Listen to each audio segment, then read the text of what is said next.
मुख्यमंत्री पुष्कर सिंह धामी विधानसभा के लिए प्रस्थान करते हुए सदन पहुंचे और वहां उन्होंने आगामी वित्तीय वर्ष 2026-27 का बजट प्रस्तुत किया। इस बजट में शिक्षा, स्वास्थ्य, पेयजल, सड़क और ग्रामीण विकास जैसे प्रमुख क्षेत्रों पर खास जोर दिया गया है। बजट के प्रमुख आंकड़े। सरकार द्वारा पेश किए गए बजट का कुल आकार 1,11,703.21 करोड़ रुपए रखा गया है। कुल व्यय 64,989.44 करोड़ रुपए प्रस्तावित किया गया है, जबकि 46,713.77 करोड़ रुपए पूंजीगत व्यय के लिए निर्धारित किए गए हैं। इसके साथ ही 18,152.73 करोड़ रुपए पूंजीगत परिव्यय के रूप में तय किए गए हैं। राजस्व की बात करें तो कुल 67,525.77 करोड़ रुपए की राजस्व प्राप्ति का अनुमान लगाया गया है, जबकि 42,617.35 करोड़ रुपए पूंजीगत प्राप्ति के रूप में निर्धारित किए गए हैं। विभागवार बजट प्रावधान। सरकार ने विभिन्न विभागों के लिए अलग अलग बजट आवंटन किया है।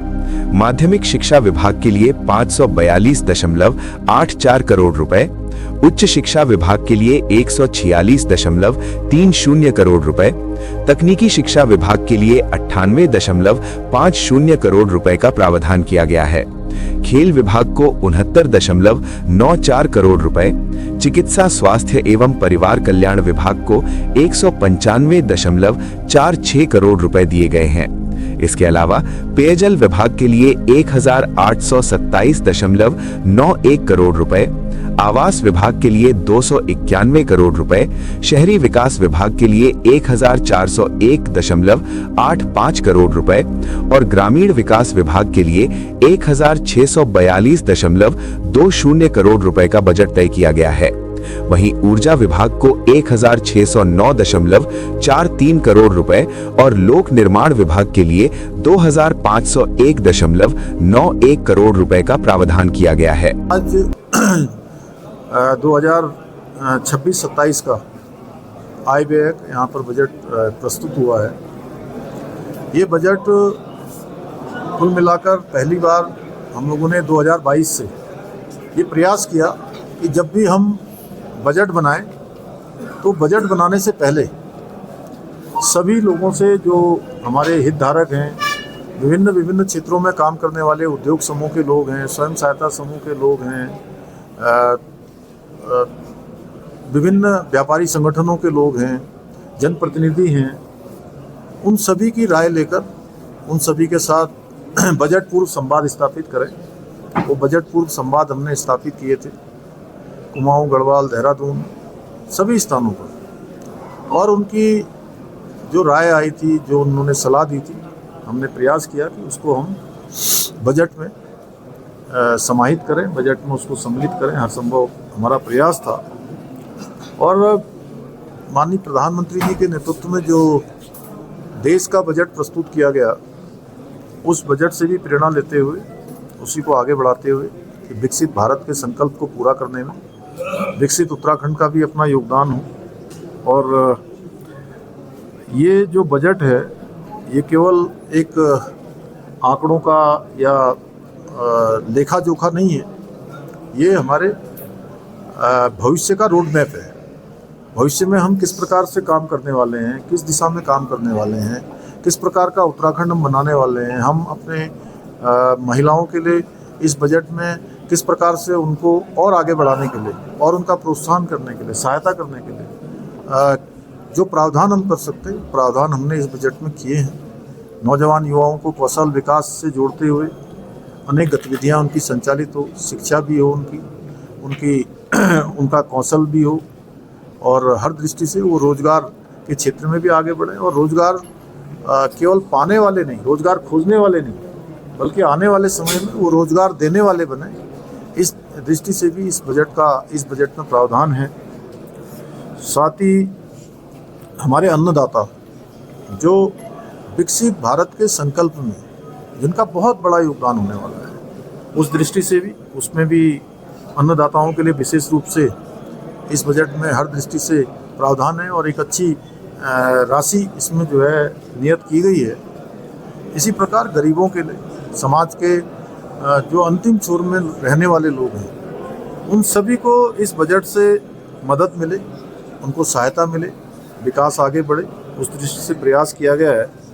बजट में विकास भी है, विरासत भी है और संस्कृति और आधुनिकता, इन सभी का संतुलन, केदार और मानस दोनों की जो आध्यात्मिक ऊर्जा है उस ऊर्जा को राज्य के हित में लगाया जाए, राज्य के हित में उसका अच्छा उपयोग हो, उसकी सहायता लेकर हम आगे बढ़ें और लगभग 1,11,000 करोड़ रुपए का ये बजट है और राज्य के इतिहास में विकास की निरंतरता को दर्शाता है।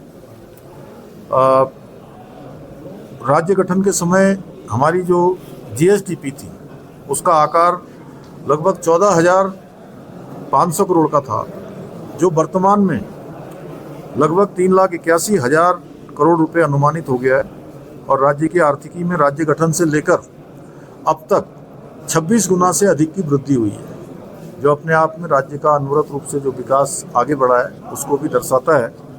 और प्रति व्यक्ति आय 2000 और 2001 में मात्र 15,285 रुपये थी, जो इस वर्तमान वित्तीय वर्ष में 2025-26 में 2,73,921 रुपये अनुमानित है। इसी प्रकार पिछले वर्ष की तुलना में हमारी वास्तविक विकास दर 7.23% यानी 7.23% अनुमानित है, जो भारत की आर्थिक विकास दर है उसके आसपास है। हमने बहुत सारे जो FRBM एक्ट हैं, उत्तराखंड के दिए गए संकेतकों को, जो भारत सरकार की दृष्टि से लोन लेने के लिए, अन्य चीज़ों के लिए जो ज़रूरी होते हैं, उन सभी का हमने पूरी तरह से पालन किया है और रेवेन्यू को सरप्लस बनाए रखना, फिजिकल डेफिसिट को जीएसडीपी के 3% के अंदर रखना, कुल ऋण जीएसडीपी को निर्धारित सीमा लगभग 31% के अंतर्गत रखना, और हमने इन सभी मानकों का ठीक प्रकार से पालन किया है। ये हमारे जो फाइनेंशियल जो हमारा डिसिप्लिन है, वित्तीय अनुशासन है, उस वित्तीय अनुशासन को हमने बनाया है और कुल व्यय इस 2026 के बजट का जो अनुमान का सार है उसमें 1,11,703 करोड़ है। राजस्व व्यय में 64,989 करोड़, पूंजीगत परिव्यय में 18,153 करोड़ और कुल प्राप्तियां हमारी लगभग 1,10,000 करोड़ 43 करोड़। राजस्व प्राप्तियां 67,526 करोड़।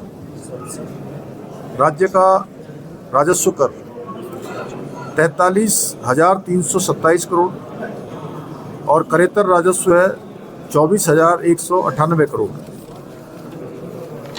आदरणीय प्रधानमंत्री जी के द्वारा भी निरंतर रूप से लगातार समय समय पर हमारे राज्य के साथ जो उनका विशेष लगाव है, और कोई भी ऐसा मौका नहीं होता है जब भी कोई उत्सव हो, कोई प्रमुख कार्यक्रम हो या देश विदेश में हो, कहीं भी हो, तो हमारे राज्य को अवश्य उनका वो स्मरण में रखते हैं और उनका स्मरण हमारी सभी प्रकार की जो सहायताएं हमको भारत सरकार से प्राप्त होती हैं उन सब में दिखाई देता है और हमको आर्थिक सहायता भी मिलती है, जिसके कारण से हम ये 1,11,700 करोड़ का ये बजट हम प्रस्तुत कर पाए हैं।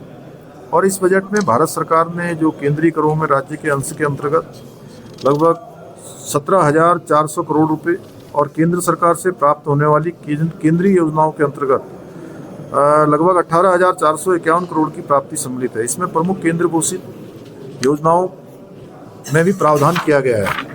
इसके अतिरिक्त लोक निर्माण विभाग में एक बड़ी धनराशि 2,501 करोड़ रुपए का, ऊर्जा विभाग में 1,609 करोड़ की और लघु सिंचाई में 1,642 करोड़ की योजना है।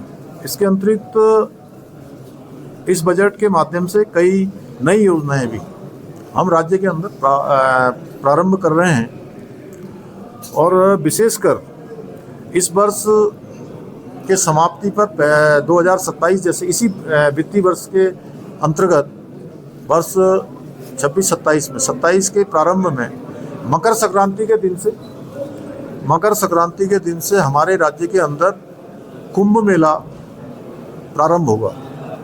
और इस बार का कुंभ ये हमारा बहुत भव्य हो, दिव्य हो, उसके लिए हम लगातार काम कर रहे हैं, लगातार प्रयास कर रहे हैं, लगातार मीटिंगें हमारी हैं, लगातार समीक्षाएं हो रही हैं। मैं भी और मेरे समेत सभी लोग शासन के स्तर पर भी लगातार समीक्षाएं हो रही हैं और कई सारे काम हमने प्रारंभ कर दिए हैं। मैं आदरणीय प्रधानमंत्री जी का धन्यवाद करना चाहता हूं कि हमने उनसे अनुरोध किया था कि इस बार हम कुंभ मेला यहाँ पर आयोजित कर रहे हैं और 2021 में हमारे राज्य के अंदर कुंभ हुआ था, लेकिन उस समय आप सबको पता है कि कोरोना महामारी के कारण से वो बीच में ही थोड़ा बहुत ज़्यादा नहीं हो पाया, बीच में ही इसको रोकना भी पड़ा था क्योंकि महामारी फैल गई थी। इसलिए इस बार कुंभ में बड़ी संख्या देश दुनिया के लोगों की आने वाली है, तो प्रधानमंत्री जी ने हमको तत्काल सहायता के रूप में 500 करोड़ रुपए की धनराशि भारत सरकार ने हमको दी है, जिससे हम अपने अवस्थापना के कार्य तैयारियों के काम आगे बढ़ा रहे हैं तेज़ी से। मैं प्रधानमंत्री जी का धन्यवाद भी करता हूं और अभी जो कुंभ मेले के लिए हमने मुख्य रूप से 1027 करोड़ रुपए का प्रावधान इसमें किया है इस बजट में। और भी अगर चूँकि अन्य जो भी आवश्यकताएं पड़ेंगी, कुंभ भव्य हो, दिव्य हो, सनातन का उद्घोष यहाँ से हो, पूरी दुनिया के अंदर देवभूमि उत्तराखंड का एक अच्छा अनुभव लेकर हमारे देश दुनिया के लोग जाएं, उसके लिए हम हर संभव अच्छा कुंभ यहाँ पर आयोजित हो, उसके लिए हम काम कर रहे हैं। और धनराशि की भी आवश्यकता होगी तो धनराशि का और भी प्रावधान किया जाएगा, उसमें कोई कमी नहीं की जाएगी। और विश्व बैंक साहित्यिक जो सार्वजनिक हमारा वित्तीय प्रबंधन सुदृढ़ीकरण है, उसके लिए 110 करोड़ रुपए का प्रावधान किया गया है। ऐसे कोलोनाइजेशन प्रोत्साहन के लिए भी, IIT उन्नयन हेतु, साइबर सिक्योरिटी के लिए, इको टूरिज्म स्थापना के लिए, प्रदेश में स्पिरिचुअल इकोनॉमिक जोन जो बहुत महत्वपूर्ण है, उसके बारे में अभी मैंने अपने बजट भाषण में उल्लेख किया था, आप लोग सुन ही रहे होंगे। क्योंकि मैं उसको ज़्यादा विस्तार से बताऊंगा तो मुझे लगता है कि आप लोगों को वो रिपीट हो जाएगा, उसको रिपीट नहीं करना है। प्रदेश में आपदा सखी के लिए भी हमने इसमें प्रावधान किया है। इस बजट में हम BVG रामजी विकसित भारत ग्रामीण रोजगार गारंटी एवं रोजगार मिशन के लिए 705 करोड़ रुपए का इस बजट में प्रावधान किया गया है। प्रधानमंत्री ग्रामीण सड़क योजना, इसके लिए 1050 करोड़ रुपए का। और जल जीवन योजना जो कि हर घर से नल पहुंचाने के लिए एक बहुत आवश्यक, बहुत महत्वाकांक्षी योजना है माननीय प्रधानमंत्री जी की, उस योजना के लिए 1342 करोड़ रुपए का प्रावधान किया गया है। और अगर संक्षिप्त में कहूँ तो यह बजट सर्वसमावेशी है और सभी वर्गों का इसमें ध्यान रखा गया है। इसमें गरीब कल्याण के लिए, सुरक्षा पेंशन योजनाओं के लिए 1327 करोड़ रुपए का, अन्नदाता योजना के लिए 13,300 करोड़, राज्य खाद्यान्न योजना के लिए 25 करोड़, प्रधानमंत्री आवास योजना के लिए 298 करोड़ और प्रधानमंत्री आवास योजना 2.0 के लिए शहरी विकास के लिए 56 करोड़। युवा कल्याण, इसमें युवाओं के कल्याण के लिए हमने विशेष इसमें फोकस किया है, क्योंकि युवा शक्ति हमारी पूंजी है और विकसित भारत के संकल्प को पूरा करने में इस अमृत काल में युवा हमारे बहुत महत्वपूर्ण, जिनको विकसित भारत बनाने में अपना हर दृष्टि से योगदान देना है, तो हमारी प्राथमिकता में है। इसलिए शिक्षा एवं खेलकूद के लिए इसके राजस्व मद में हमने 11,871 करोड़ एवं पूंजीगत मद में 888 करोड़ का प्रावधान किया है। इसी प्रकार कौशल विकास के लिए राजस्व मद में कि युवा हमारे कौशल भी प्राप्त करें और रोजगार भी प्राप्त करें, हर दृष्टि से वो सामर्थ्यवान बने, तो उसमें 586 करोड़ का पूंजीगत मद में और 134 करोड़ रुपए, जिसमें मुख्यतः सेंटर ऑफ एक्सीलेंस का निर्माण किया जाना है, ये किया गया है। अन्नदाता जो हमारे विकसित भारत के संकल्प को पूरा करने में उनका बहुत महत्वपूर्ण योगदान होने वाला है, और भारत पूरी दुनिया का एक तरह से फलों की टोकरी बनेगा, विकसित भारत 2047 का।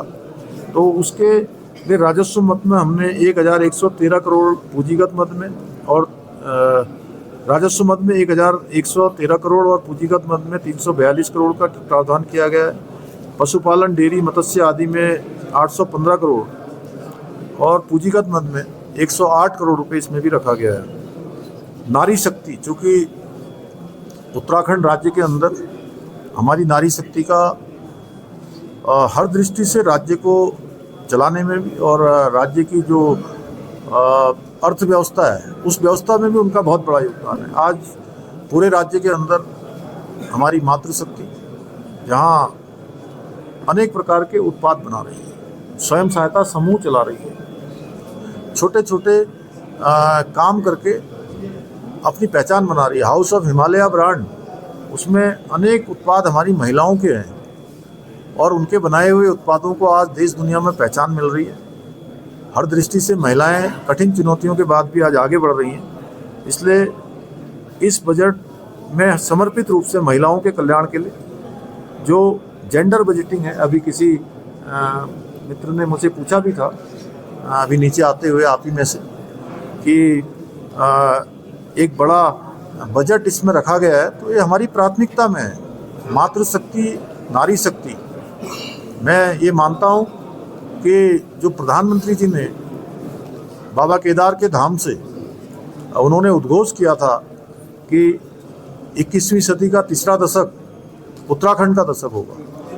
मैं पूरे उत्तराखंड में जाने के बाद, पूरे उत्तराखंड का भ्रमण करने के बाद, अनेक हमारी मातृशक्ति के सम्मेलनों में, उनके कार्यक्रमों में, उनके द्वारा बनाए हुए प्रदर्शनी उत्पाद देखने के बाद मैं कह सकता हूँ, मेरा विश्वास दृढ़ हो गया है कि प्रधानमंत्री जी के जो शब्द उनके मुंह से निकले थे, उन शब्दों को साकार करने में, उसको संकल्प से सिद्धि तक पहुंचाने में कोई अगर अग्रदूत का काम करने वाली है तो उत्तराखंड की नारी शक्ति करने वाली है, उत्तराखंड की मातृशक्ति करने वाली है। वो इस की ध्वजवाहक हैं, सबसे आगे चलने वाली है। इसलिए हमने इस जेंडर बजटिंग के अंतर्गत 19,692 करोड़ रुपए का बजट का हमने नारी शक्ति के लिए प्रावधान किया है। आप ये मान सकते हैं कि लगभग 20% 1/5 के लगभग ये बजट हमने मातृशक्ति के लिए इसमें प्रावधान किया गया है। इसमें सक्षम आंगनबाड़ी एंड पोषण की योजना के लिए 598 करोड़, प्रधानमंत्री पोषण मिशन के लिए 149 करोड़, राज्य में प्रसूता के लिए ईजा बोई सगुन योजना के लिए 14 करोड़, मुख्यमंत्री महालक्ष्मी किट योजना के लिए 30 करोड़, नंदा गौरा के लिए 220 करोड़। जैसे राज्य में सेब की नर्सरी विकास के लिए भी हमने धनराशि का प्रावधान किया है। ये एक तरह से एक विंडो खोली है उसके लिए भी। सिविल सर्विस एवं अन्य ऑनलाइन कोचिंग के लिए कि हमारे युवाओं को भविष्य निर्माण के लिए, उनको अपने कॉम्पिटिटिव एग्ज़ाम के लिए तैयारी करने के लिए, अपने भविष्य के निर्माण के लिए भी 10 करोड़ रुपए की योजना का इसमें धनराशि का प्रावधान किया है। कीवी और ड्रैगन फ्रूट ये चूँकि बहुत अच्छी मात्रा में हमारे राज्य के अंदर इसका उत्पादन हो रहा है। अब हमारे राज्य की जो कीवी है उसकी मांग अब बढ़ती जा रही है लगातार, और सामान्य से सामान्य जो हमारे कृषक हैं वो भी कृषि उत्पादन को आज प्राथमिकता देने लगे हैं। सरकार उसमें कहीं पीछे न रहे, इसलिए हमने ये भी, और ये जो तराई के हमारे क्षेत्र हैं, विशेषकर उधम सिंह नगर का बाजपुर क्षेत्र है, उसके आसपास का क्षेत्र है, वहाँ पर ड्रैगन फ्रूट की खेती बहुत अच्छी हो रही है और ड्रैगन फ्रूट की मांग भी बढ़ रही है। तो उसमें भी हमने 10 करोड़ रुपए का 30 करोड़ रुपए का इसमें हमने प्रावधान किया है कीवी और ड्रैगन फ्रूट के लिए। ट्राउट मछली को प्रोत्साहित करने के लिए अभी हमारा एक प्रतिनिधि मंडल यहाँ से इधर यूएई के देशों में गया था, तो वहाँ हमारी अच्छी बातचीत वहाँ पर हुई है उस प्रतिनिधि मंडल की। हमारे मंत्री सौरभ बहुगुणा जी गए थे उसमें, तो उसको प्रोत्साहित करने के लिए 40 करोड़ रुपए की धनराशि का हमने प्रावधान किया है। और महक क्रांति हमने शुरू की है। मुझे लगता है कि आप लोगों में से सभी लोगों को पता ही होगा, महक क्रांति चूँकि राज्य के अंदर हमारे यहाँ इसकी अपार संभावनाएं हैं। हमारे यहाँ पर जो सुगंध और पौधे हैं वो बड़ी मात्रा में हैं। हम उसको ठीक प्रकार से अपने उपयोग में लाएंगे तो एक बड़ा काम हमारे यहाँ पर इसका शुरू हो जाएगा। सेलाकुई में, देहरादून में इस बार महक क्रांति की शुरुआत की है 2026 से 2036 के लिए, अगले 10 सालों के लिए। अभी हम साल भर में लगभग 100 करोड़ रुपए का कारोबार करते हैं। हमारा उस जो विदाउट केमिकल कई सारे हमारे वो बनते हैं, सेंट बनते हैं। तो आने वाले सालों में वो हमारा जो टर्नओवर है वो 1000 करोड़ रुपए को पार करे। तो उसके लिए महक क्रांति की यहाँ पर शुरुआत हुई है। उसके लिए भी 10 करोड़ रुपए का प्रावधान किया गया है। Artificial intelligence, AI on emerging technology. आजकल एआई का जिस प्रकार से आज पूरे देश और दुनिया के अंदर एआई की आवश्यकता हो गई है, वो हमारे लिए भी एक चैलेंज है कि हम इस दौड़ में पीछे ना रहें। तो उसके लिए भी 13 करोड़ रुपए की धनराशि का उच्च शिक्षण संस्थाओं में ऑनलाइन कोर्सेज के माध्यम से गुणवत्ता युक्त शिक्षा हमारे सभी उच्च शिक्षा प्राप्त करने वालों को मिले, उसके लिए भी 16 करोड़ रुपए की धनराशि। और हरिद्वार ऋषिकेश गंगा कॉरिडोर और साथ में शारदा कॉरिडोर और इसके साथ में ही सनातन कॉरिडोर और सरयू कॉरिडोर, ये हमने कुछ ये नवाचार के रूप में कि राज्य के अंदर हमारे यहाँ से गंगा जी निकलती हैं। तो ऋषिकेश और हरिद्वार आज पूरी दुनिया के लोग आते हैं। तो पूरी दुनिया के लोग आते हैं तो जैसे काशी में काशी कॉरिडोर बना है, उसी की तर्ज पर उसी से प्रेरणा लेते हुए हमने कि यहाँ पर गंगा कॉरिडोर और जो हमारे घाट हैं, हमारे कई अन्य स्थल हैं, उन सब का पुनर्विकास हो, एक पथ सबको मिले, उसके लिए ये प्रारंभ किया है। तो उस काम को हम शुरू कर दिया है। और वहाँ माँ पूर्णागिरी के धाम जाने वाले और पूरे साल भर कई लाख लोग माँ पूर्णागिरी के दर्शन के लिए आते हैं। तो शारदा जी पर शारदा रिवर फ्रंट बने, शारदा रिवर फ्रंट और इन सब मिल के इसमें भी चूँकि एक फंड खोला है, लेकिन आने वाले समय में ये हमारा लगभग 1500-2000 करोड़ का जो है इसमें भी बजट का हमने प्रावधान किया है। जो भारत सरकार का शासकीय जो फंड भारत सरकार हमको विशेष सहायता के रूप में देती है, उसमें हमने इसका प्रावधान किया गया है। तो अब ये बहुत विस्तार से मैंने आपको सब चीज़ें बताई दी हैं।